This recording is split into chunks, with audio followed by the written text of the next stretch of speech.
Hi, greetings to all. Today my group will be presenting on multifunctional hyperhidrosis pad from waste of natural fibers. I'm going to present about the introduction of multipurpose hyperhidrosis pad. Sweating is normal body condition. In hot countries, for instance Malaysia, sweating is considered as an essential and normal body activity to help the body control its temperature. However, some people, especially Asian, experience excessive sweating. In this condition, it works at unusually high level to regulate the temperature. This excessive sweating activity is known as hyperhidrosis. Victims feel insecure about themselves and have low confidence. The victims are construction and worker and athlete. A research shows that approximately around 5% of the world population have this condition called hyperhidrosis, which brings it to a number of 365 million people.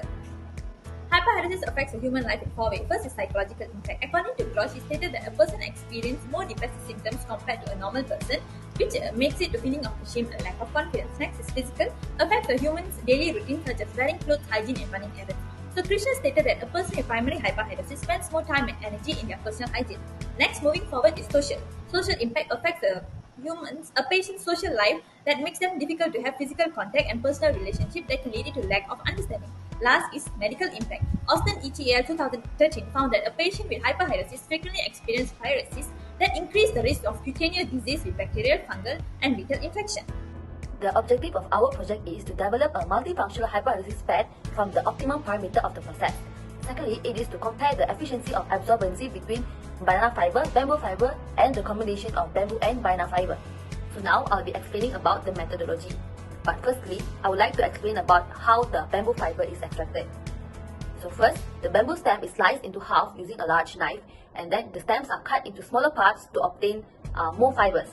Then the fibers are removed from the sides of each sliced bamboo, and lastly the steps are repeated to obtain the amount of fibers that we needed. So next is the banana fiber extraction. So firstly, we extracted the inner bark from the banana tree, and then we opened the inner bark to obtain smaller pieces of it. Thirdly, the peeling and extraction of the banana fiber was performed manually using a knife. And then we let it dry in a laboratory oven for 3 hours at 40 degrees Celsius. Lastly, we also let it dry under the sun for more efficient drying.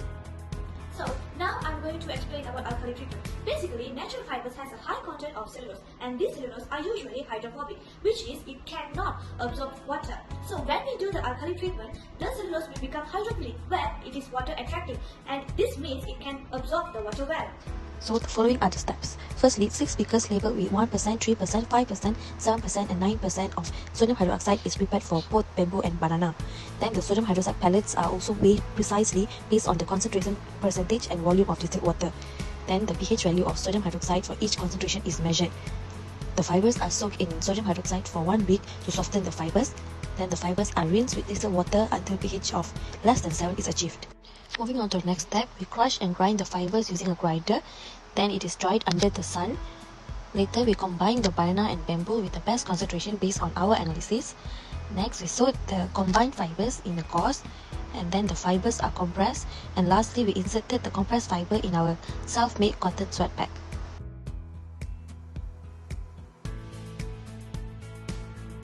Porosity test is to determine the amount of voids and space in the fiber. As we did the alkali treatment, it is responsible to fill the gaps in the fibers. As a result, the fiber becomes more compact and the porosity decreases. Next is moisture content test. This is to determine the amount of water present in the banana and bamboo fiber. We want a lower value of moisture content so that the banana and bamboo fibers will be dry.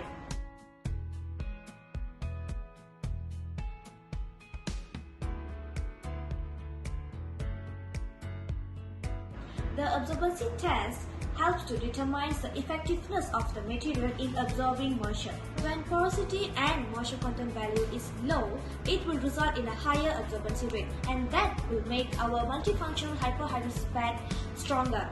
We also don't want our pad to absorb the sweat very faster, as it won't be a sustainable pad. So these are the multifunctional pad that we designed. First is for the armpit, this is for the palm, and then lastly for the feet pad.